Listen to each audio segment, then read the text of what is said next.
Myanmar's military junta has imposed compulsory military service for young men and women, according to the state media reports on Saturday. The move comes amidst the junta's struggle against armed rebel forces seeking more autonomy in various regions of the country. Males aged 18 to 35 and females aged 18 to 27 are required to serve for up to 2 years. Specialists such as doctors up to the age of 45 must serve for 3 years. The service period can be extended to a maximum of 5 years during the current state of emergency.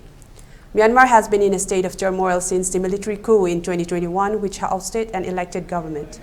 Since October, the Tatmadaw, as the military is known, has been facing personal losses while fighting against a coalition of 3 ethnic minority insurgent groups and pro-democracy fighters opposing the junta. This represents the most significant challenge the military has faced since it first seized power in the former British colony in 1962. A law enforcing conscription was introduced in 2010 but has not been implemented till now. Non-compliance with the draft could lead to imprisonment for up to 5 years as per the legislation.